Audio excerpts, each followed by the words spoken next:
What makes the North Carolina Transportation Museum a unique place, a special place? Well, history surrounds the site. The grounds were once home to Spencer Shops, Southern Railway's largest steam locomotive repair facility in the Southeast. And of the buildings from that era that remain, the Roundhouse may best represent that history.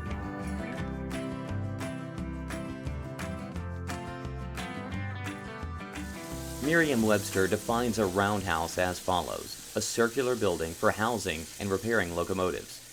While that's true, the Bob Julian Roundhouse was more. It was the heart of Spencer Shops. It was where the day-to-day maintenance of steam locomotives took place. You can't be cornered in a roundhouse. That's the old saying anyway. But why is a roundhouse round or semicircular?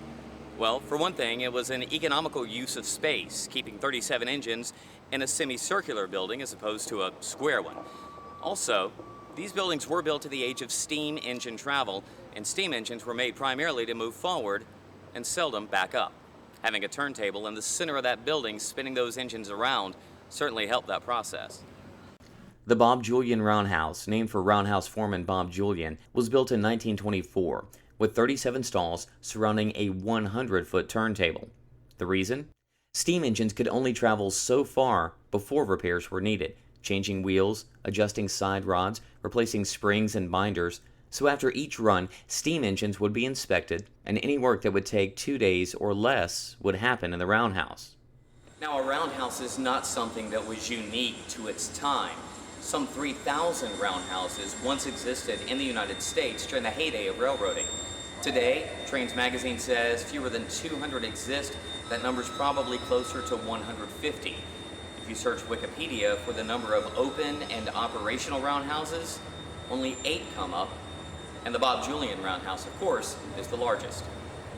The roundhouse served its purpose, and served it well. It was an essential part of the transportation infrastructure of the United States Southeast.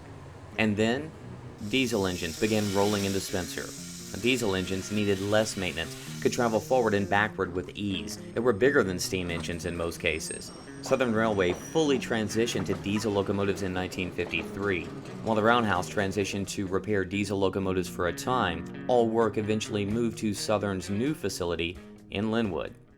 Spencer Shops was turned over to the state of North Carolina for use as a museum in 1977 and 79, but it was nearly 20 years later that the restoration of the roundhouse would be fully funded and completed, and the historic structure came back to life in 1996.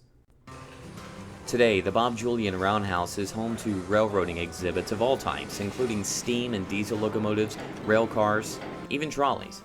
Repair bays are still used to restore and repair rail equipment, and occasionally even house a steam locomotive like the N&W Class J 611. Even aviation exhibits have made their way into this structure, with the Wright brothers' Wright Flyer replica on display and items from the First Flight Foundation.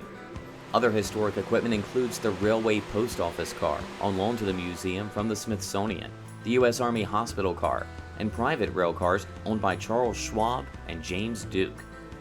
And of course, this roundhouse is still functional and still used daily to operate the on-site train ride.